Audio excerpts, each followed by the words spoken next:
Hi there. Hi, thank you for watching today. Today I'm going to talk about my weight loss on Rawtill4. So in 2011 I got married and I weighed 155, and in 3 years I gained 30 pounds. My wonderful husband is a very good cook, and we ate out a lot. We still eat out quite a bit, not as much as we used to. So 30 pounds in 3 years. I started Rawtill4, and I lost about 5 pounds in the first month and a half. So I was excited about that because a lot of people you'll see on YouTube will tell you that they tried Rawtill4 and they gained weight. And the explanation usually for that is due to metabolic damage. And what metabolic damage is for people who have eating disorders, and not even necessarily eating disorders, but for people who calorie restrict for long periods of time, portion control, skip meals, take diet pills, go on diets a lot. It interferes with the metabolism and it messes it up.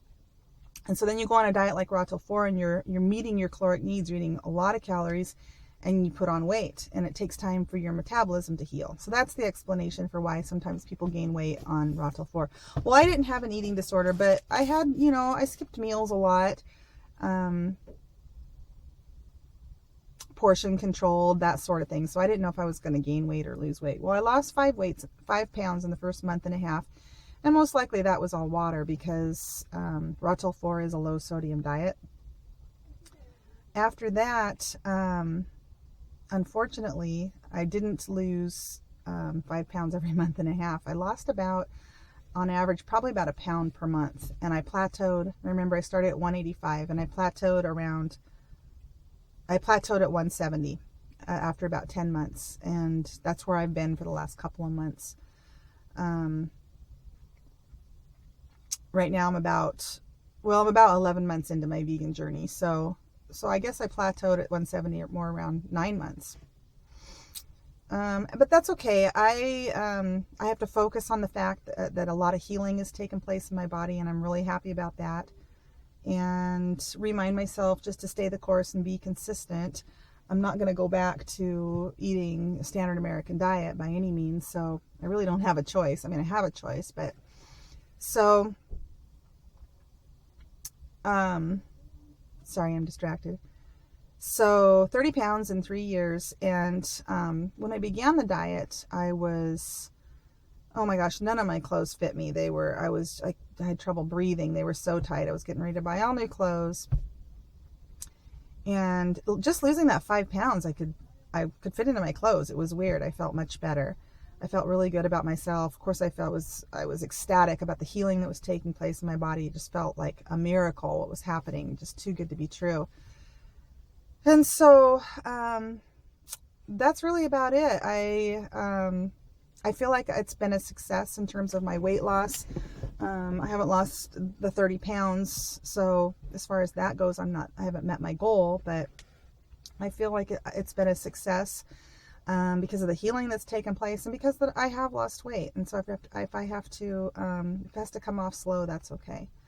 But I just want to encourage you guys, if you're even toying with the idea of becoming vegan or trying a high carb, low fat vegan diet, really take some time and investigate and seek out information about it first. Arm yourself with that, because what happens when you start a vegan diet is you'll be challenged by the people in your life. They'll want to know where to get your protein.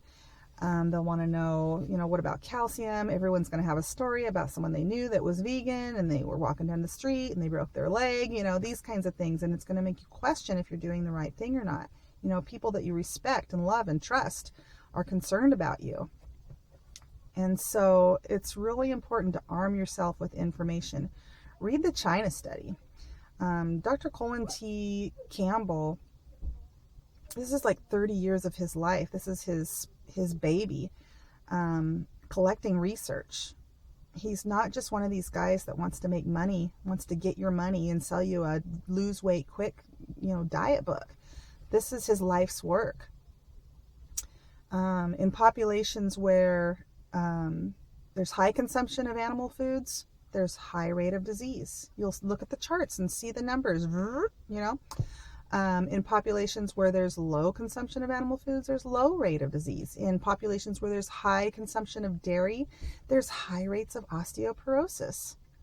So why is that? So if you haven't heard that dairy causes osteoporosis, it's crazy. It's crazy. We've been programmed since birth from our parents, our schools, our doctors, our government, you know, to eat your protein and drink your milk.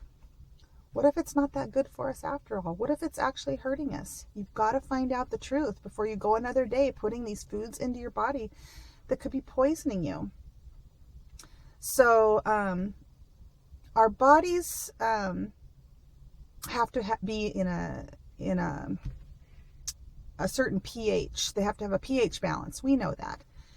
And foods, if you think of a chart, we're on a line down the middle, and you can find this chart online, a line down the middle. On the right side of the chart, you've got your acidic foods. On the left side of the chart, you've got your non-acidic foods. So your non-acidic foods would be considered plants, okay?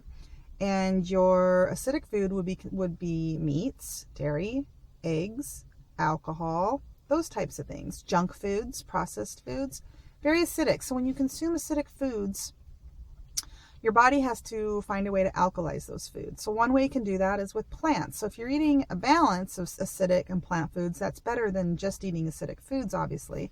But if you're eating, you know, if the acidic foods outweigh, which oftentimes they do in the standard American diet, outweigh the alkaline foods. And by the way, the most alkalizing foods are your green leafy vegetables.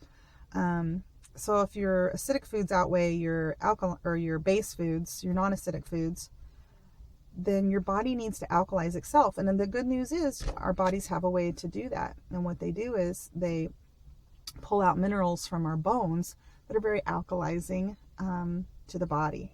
And so then, you know, over a long period of time of that process, you end up with weak bones. So really you need to arm yourself with the information. You need to start to reteach yourself the truth of the matter. And there's a lot of great information on YouTube. But read the Harvard Nurses study is really good. The starvation diet is a really good one.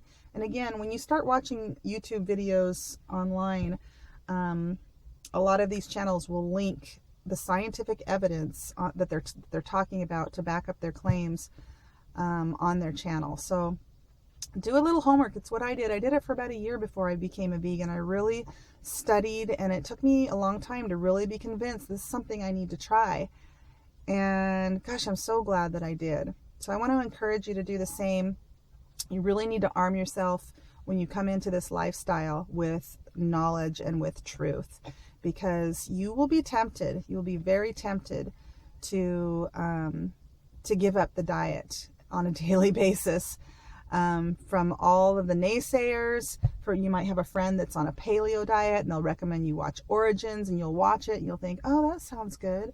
So you've got to educate yourself to the point where you're like, no, that may sound good, but I know the truth.